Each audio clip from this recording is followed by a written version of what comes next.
Ingatlah wahai manusia, malam hari ini kita diingatkan oleh Allah, inna khalaqnakum min dzakari wa unsa.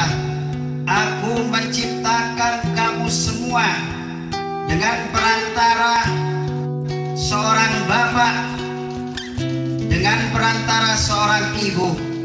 Dengan kata lain, kita keluar di dunia ini mekanismenya melalui orang tua kita. Apakah Allah tidak bisa mengeluarkan kita secara langsung ke dunia ini?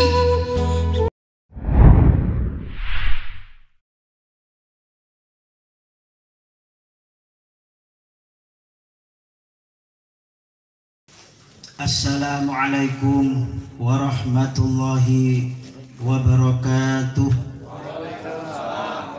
Bismillah. Bismillah, alhamdulillah. Alladzi ja'ala lakumul arda firasha was samaa'a binaa'a.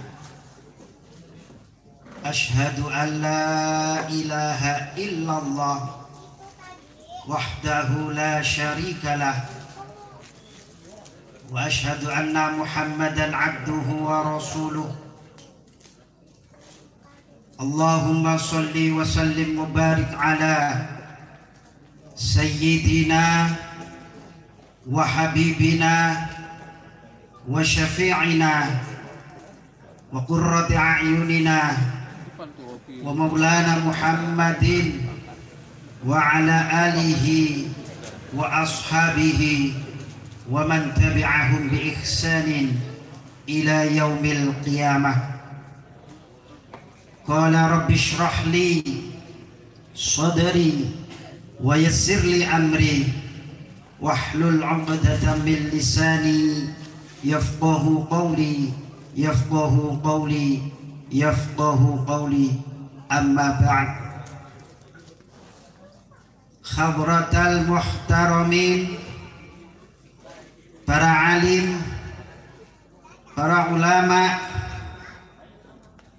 para sesepuh, bini sepuh, para tokoh masyarakat baik sipil maupun pemerintahan,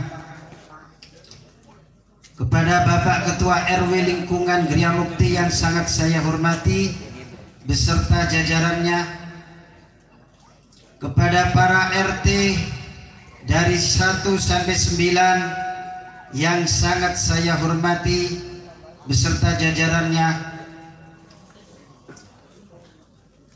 Ketua Pemuda Lingkungan Gria Mukti yang sangat saya hormati, wabil khusus Ketua Panitia Pelaksana acara reuni akbar keluarga besar FTC Griser Tim Gria Mukti yang sangat saya banggakan, hadirin wal hadirat yang sangat saya hormati. Pertama-tama, marilah kita panjatkan syukur kita kehadirat Allah Subhanahu wa ta'ala yang tidak henti-hentinya memberikan karunia-Nya, memberikan kenikmatan-kenikmatannya kepada kita semuanya. Nikmat yang terbesar adalah nikmat iman dan Islam. Semoga iman dan Islam itu tetap tertancap di dalam dada kita ila yaumil qiyamah. Amin, Allahumma amin. Salawat dan salam semoga tercurah kepada junjungan kita, beliau suri tauladan kita, Sayyidina Muhammad Rasulullah sallallahu alaihi wasallam, yang telah memberikan petunjuknya kepada kita berupa agama Islam, yang dengan agama Islam itulah insya Allah kita akan dapat selamat baik di kehidupan dunia maupun kelak di akhirat. Amin ya rabbal alamin. Hadirin yang saya sangat hormati, di dalam surat Al-Hujurat ayat 12 Allah telah berfirman, A'udzu billahi minasyaitonir rajim. Bismillahirrahmanirrahim. Ya ayyuhan nasu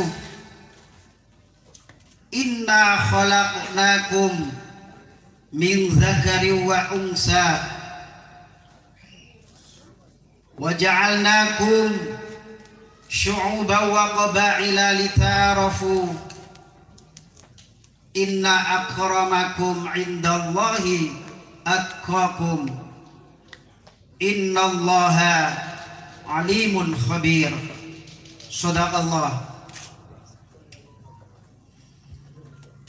Ya ayyuhan nas, ingatlah wahai manusia. Malam hari ini kita diingatkan oleh Allah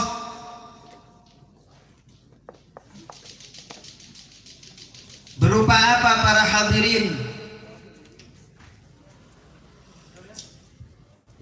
Inna khalaqnakum min dzakari wa unsa.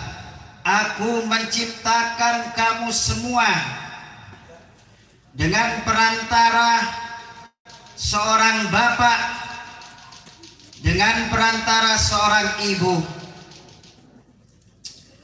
Dengan kata lain,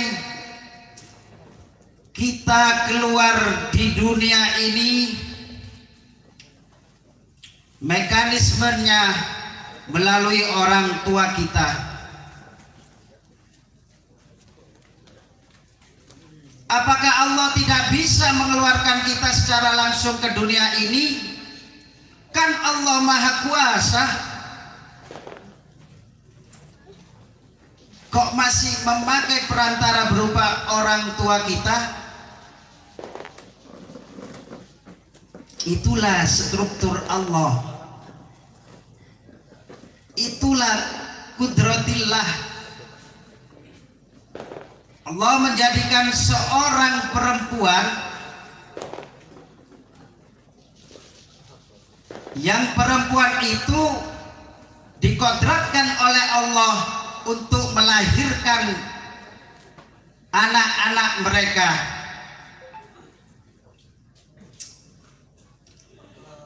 Maka sejenak kita membayangkan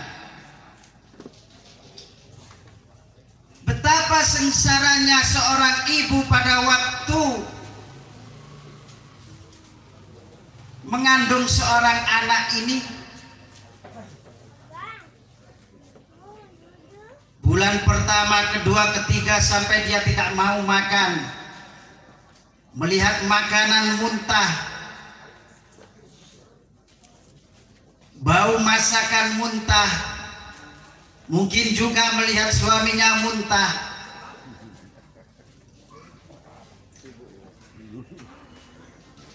Ini bisa kita bayangkan, selama 3 bulan tidak mau makan, bagaimana rasanya?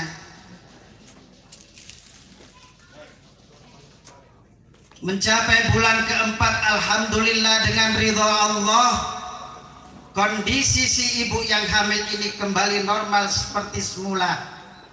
Mau makan, mau minum, sayang lagi terhadap suaminya, makan yang bergizi demi kelangsungan si janin yang ada di dalam perutnya ini agar tumbuh dengan sehat.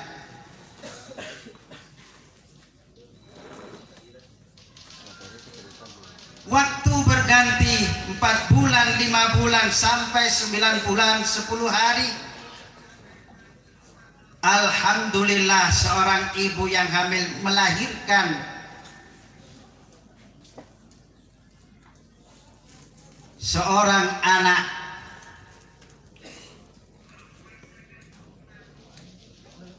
Betapa sengsaranya seorang ibu waktu melahirkan. Betapa sakitnya seorang ibu waktu melahirkan.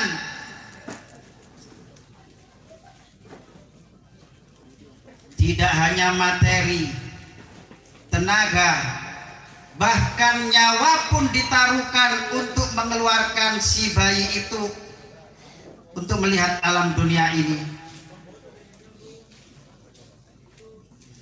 Setelah itu bayi keluar, dirawatlah bayi itu dengan penuh kasih sayang oleh seorang ibu. Dari bayi menjadi balita, balita menjadi remaja, remaja menjadi dewasa seperti kita kali ini.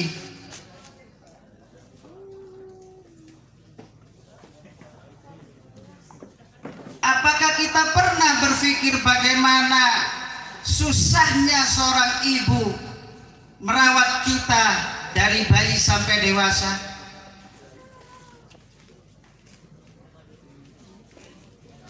Maka dari itu untuk adik-adikku, generasi penerus lingkungan Gria Mukti, kamu lahir ke dunia ini tidak langsung bim salabim gede kayak gini, enggak.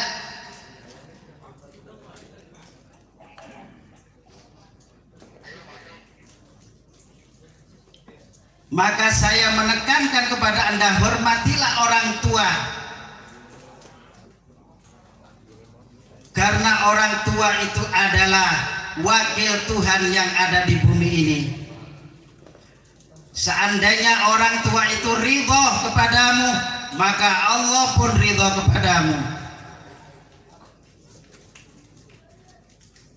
Seandainya orang tua itu murka kepadamu, maka Allah pun murka kepadamu.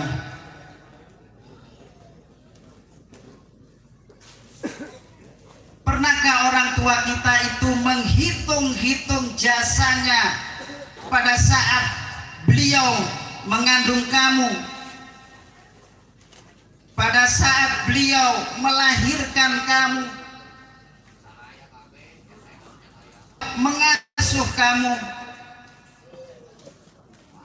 Pernahkah menghitung itu semua sebagai orang tua?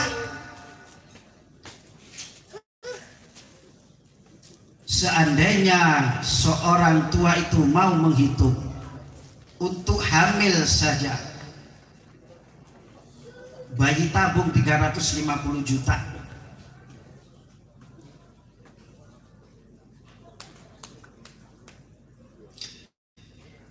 Yang saya pertanyakan untuk adik-adikku remaja, sampai detik ini apa yang bisa kalian lakukan untuk orang tua kamu?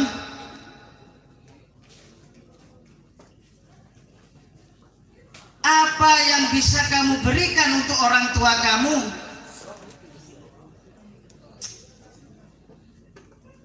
Jangan cuma bisa happy-happy saja sebagai seorang pemuda. Ini agak keras ini. Keras-kerasnya parutan, kelapa bisa jadi santan ya. Karena ini kewajiban saya untuk mengingatkan kepada Anda. Karena manusia itu adalah makhluk yang penuh dengan lupa. Manusia itu terdiri dari dua kata, yang satu man, yang satu nusia, digabungkan menjadi manusia. Apa artinya? Man itu orang, nusia yang dilupakan oleh Allah.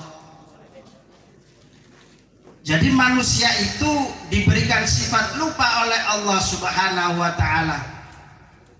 Seperti yang dikatakan oleh pembina tadi, sehebat apapun Anda, secerdas apapun intelektual Anda,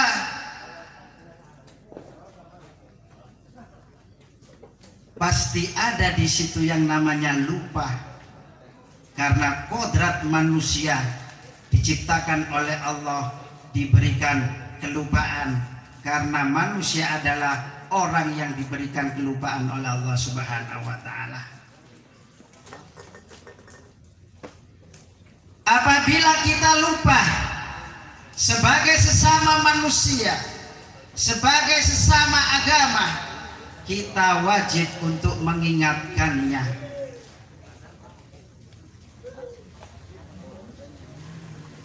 Di saat kita melakukan kesalahan sekecil apapun, kok kita dinasehati oleh seseorang, terimalah itu. Karena nasihat itu adalah modal kesuksesan Anda untuk ke depan. Bukanlah nasihat itu untuk menjatuhkan Anda. Justru sebaliknya, itulah modal Anda untuk maju ke depan. Bagaimana kalau itu orang dinasehati tidak mau? Itu jelas sekali. Orang yang dinasehati tidak mau, berarti di dalam hatinya itu tumbuh suatu penyakit yang namanya sombong.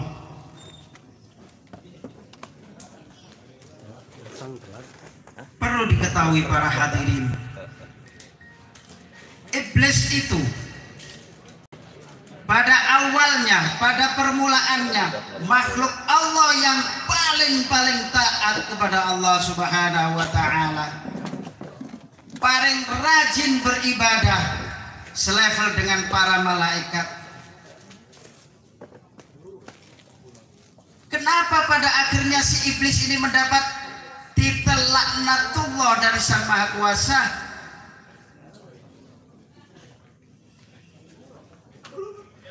Karena suatu peristiwa yang sangat sepele kalau kita pikirkan. Apa itu?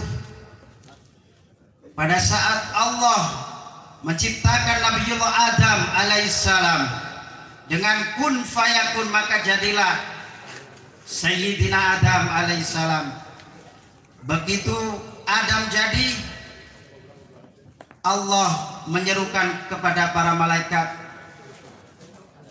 wa idh qala rabbuka lil malaikati isjudu li adama fasajadu. Di saat Allah berkata kepada para malaikat, wahai para malaikat, sujudlah kamu kepada Adam. Sujud ini di dalam tafsirnya bukan berarti sujud seperti kita sholat, bukan sujud untuk menyembah Adam, akan tetapi sujudnya para malaikat kepada Adam ini untuk menghormati, karena sama-sama makhluknya Allah, meskipun beda jenis, beda level, beda intelektual, beda status sosial, kalau kita masih namanya makhluknya Allah, kita diwajibkan untuk saling menghormati. Di saat para malaikat itu sujud menghormat kepada Nabiullah Adam alaihissalam, ternyata ada satu makhluk Allah yang tidak mau. Siapa itu? Illa iblis, terkecuali iblis laknatullah alaih. Wahai iblis, para malaikat aku suruh untuk menghormati kepada Adam. Mereka mau menghormat kepada Adam. Kenapa kamu tidak mau, iblis? Apa jawab iblis? Khalaqtani min nar wa khalaqtahu min tin. Ya Allah, selamanya aku tidak akan menghormati kepada anak Adam, karena aku kau ciptakan dari api, sedangkan Adam kau ciptakan hanya dari tanah liat.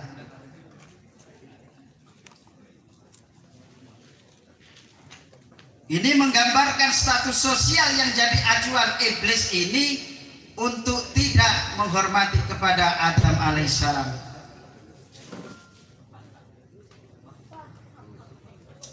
Kenapa kamu tidak mau menghormat kepada Adam, iblis?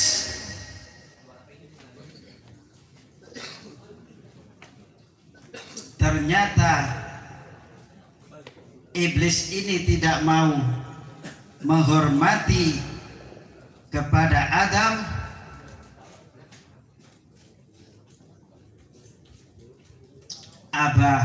karena mengabaikan perintah Allah Subhanahu wa ta'ala, yang pertama. Yang kedua, wastakbara. Iblis muncul rasa kesombongannya, mentang-mentang dia ahli ibadah, mentang-mentang dia ahli taat, mentang-mentang dia tercipta dari api. Muncul kesombongan sehingga tidak mau dia menghormat kepada Adam alaihissalam atas perintah Allah Subhanahu wa ta'ala. Maka wakana minal kafirin, jadilah si iblis itu makhluk yang kafir. Apa itu kafir, Bapak? Yang suka digembar-gemborkan kemarin, kafir kamu, kafir kamu. Apa itu kafir?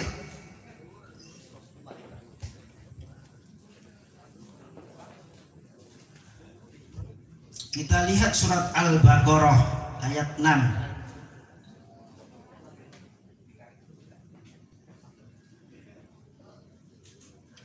Yang namanya kafir itu orang yang tidak mau menerima nasihat dari orang lain, orang yang tidak mau menerima kebenaran atas suatu perbuatannya.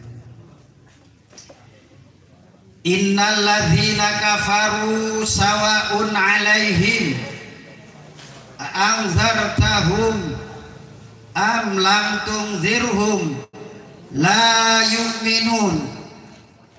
Sesungguhnya golongan orang-orang kafir itu, Bapak, sawa'un 'alaihim, sama saja baginya. Anzartahum, apakah Bapak ini memberikan nasihat kepadanya, am lam tunzirhum, ataupun Bapak tidak memberikan nasihat kepadanya, la yu'minun, mereka tidak akan percaya mau apakah Bapak itu memberikan nasihat atau tidak. Dengan kata lain, ucapan kita untuk dia, ucapan kita untuk si kafir ini mental. Makna kafir adalah orang yang menentang.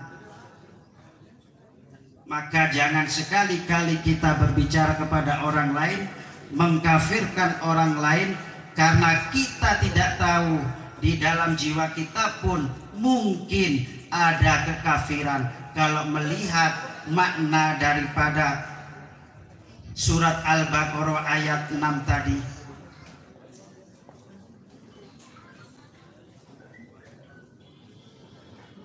maka pesan saya untuk adik-adik generasi saya, di saat sesepuh kita, orang tua kita memberikan pesan kepadamu, memberikan nasihat kepadamu, terimalah itu dengan lapang dada. Karena itu adalah, sekali lagi saya beritahukan, modal awal untuk kamu mencapai kesuksesan atas apa yang kamu inginkan.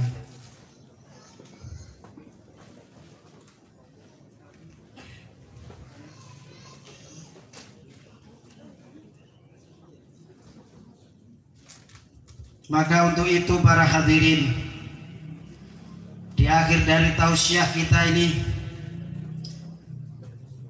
pertama, hormatilah kedua orang tua kita.